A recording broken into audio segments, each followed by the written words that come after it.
Yeah, so to start things off, it's going to be, of course, when even those isolated showers. I want to kind of talk about that, kind of the weather setup that we're starting off with. So earlier this week, we were talking about an area of low pressure that was going to make its way into the Midwest and move over to the Ohio River Valley, and that's exactly what's happening as of right now. The reason why I bring that up is because this area of low pressure is very large, very strong, and that's why, since it is tracking relatively close to us, is the reason why we're going to be dealing with those strong winds. Now, another thing to mention is these showers that are popping up. The more impressive ones in our viewing area is going to be off to the northeast, and I want to highlight these going from Allison all the way down to about Grundy Center, seeing that line of showers lasting about 5 or 10 minutes, nothing too impressive. The more impressive shower now near Melbourne is saying a little bit more of that more moderate rainfall, but again, 5-10 minutes and it's out of here. We're not going to be looking at those lasting very long or leading to much rain that we do still desperately need.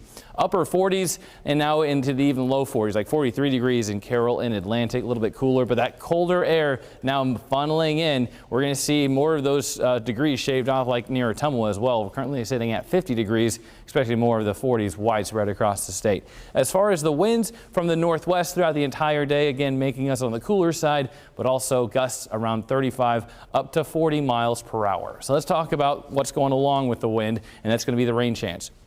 Going to 8 o'clock to 12 o'clock, it's about around the noon hour. Webster County and surrounding counties, better chance for the showers to start to spark up right around that time, and then further off to the east. But as we get to around 2 p.m. later on this afternoon, so the first half of the afternoon, some isolated showers possible for here in central Iowa and the metro. But that doesn't last very long. Again, these are very fast moving, not going to amount to much rainfall. But as we go in the later afternoon and evening, better chance for the showers will now shift for the eastern half of the state.